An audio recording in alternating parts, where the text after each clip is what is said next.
que vous avez apporté à ma mère et à notre famille depuis le 7 janvier. Mon père, Lim Kimya, a été tué de manière tragique. On ne pensait jamais que sa vie était en danger. Sinon, on ne l'aurait jamais laissé partir au Cambodge ou en Thaïlande. On l'aimait de trop. On pensait au pire qu'il irait en prison pour toutes ses critiques envers le gouvernement, contre la corruption et les magouilles, mais pas qu'il irait jusqu'à l'assassiner. Mon père est mort parce qu'il aimait son pays et la démocratie plus que tout. Un de ses plus grands rêves était de voir son pays devenir un pays démocratique avec de vraies élections, une vraie justice, plus de corruption à tous les niveaux. Quand j'étais jeune, je voyais toujours mon père écouter la radio du matin au soir. Il espérait toujours avoir des nouvelles du Cambodge pour me dire que la chute du régime de Hun Sen tombait. Toute sa vie, il se sera battu contre le clan Hun Sen, contre le Vietnam et la Chine, qui envahissent le Cambodge de plus en plus et qui blanchissent leur argent sale. En 2013, quand il a été élu député, il était vraiment heureux, comme il pensait que le pays allait changer. Son rêve qu'il attendait tant depuis plus de 30 ans s'exauçait. Il était fier de faire partie de ce raz-de-marée démocratique qui allait apporter du changement au Cambodge. Mais celui-ci s'est arrêté à quelques mètres de quelque chose qui aurait été énorme pour tout le pays.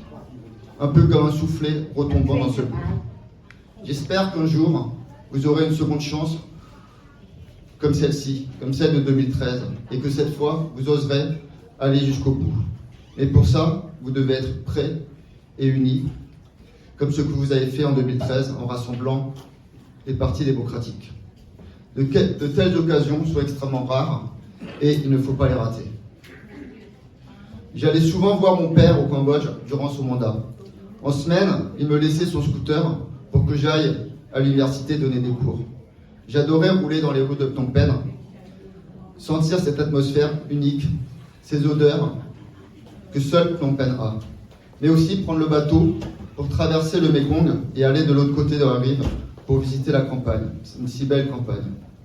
Le week-end, mon père nous promenait dans les provinces, à Boko, Kep, Siem Reap, loin de l'agitation de Phnom Penh. Il adorait se promener à Phnom Kollen. J'avais l'intention de proposer à mon père d'emmener mon fils cet été pour lui faire visiter le Cambodge. Il aurait adoré faire visiter le Cambodge à son petit-fils. Mais maintenant, il ne pourra plus jamais le faire. Et moi, je ne sais pas si j'ai envie d'en ramener mon fils dans ce pays. Chaque fois que mon père m'emmenait à Pochengtong pour que je rentre en France, il me serrait fort dans ses bras. Quelque chose qu'il ne faisait jamais en France. Comme beaucoup de Cambodgiens, il était pudique et ne voulait pas montrer ses sentiments. Mais là, à Pochengtong, il me serrait fort. Je ne sais pas pourquoi.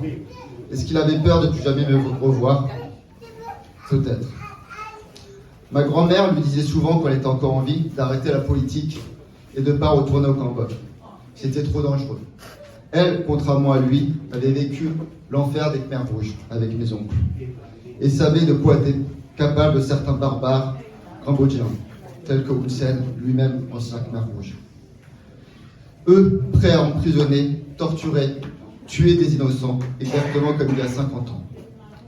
Dès qu'une personne s'approche trop près de certaines vérités, ils préfèrent éliminer la menace. Ce gouvernement se vante d'avoir rétabli la paix, mais à quel prix? Je n'appelle pas ça une paix. Mais rien ne pouvait empêcher mon père de faire de la politique. C'était sa plus grande passion. Il est mort à cause de sa passion et pour aider son pays. On espère qu'un jour on découvrira la vérité. Qui a réellement assassiné mon père, ancien député, lui qui était honnête et dévoué pour son pays? On a vu la semaine dernière le juge français qui s'occupe de l'affaire. Il a demandé à la Thaïlande une coopération afin d'échanger les informations que lui, il a récupérées en France et les informations qu'a la police thaïlandaise. Normalement, la Thaïlande devrait accepter. Il est confiant du déroulé de l'enquête. J'espère qu'il a raison. Maintenant, les deux principaux coupables sont au Cambodge et visiblement la police cambodgienne n'a pas l'intention de les arrêter, puisque ces deux hommes sont toujours libres. Pour quelle raison la police cambodgienne ne souhaite pas arrêter les assassins d'un député cambodgien? Est-ce que si mon père avait été député du parti de Hun Sen, est-ce qu'il aurait été tué? Je ne pense pas. Est-ce que les assassins ont été arrêtés? Je pense que les assassins ont été arrêtés le lendemain. La police préfère écouter les conversations téléphoniques des opposants pour les emprisonner pour n'importe quelles excuses. On est également en contact avec le ministère des Affaires étrangères et Emmanuel Macron, qui nous a redit suivre de près l'enquête. On espère vraiment que pour une fois, les vrais assassins soient jugés et payent pour leurs crimes.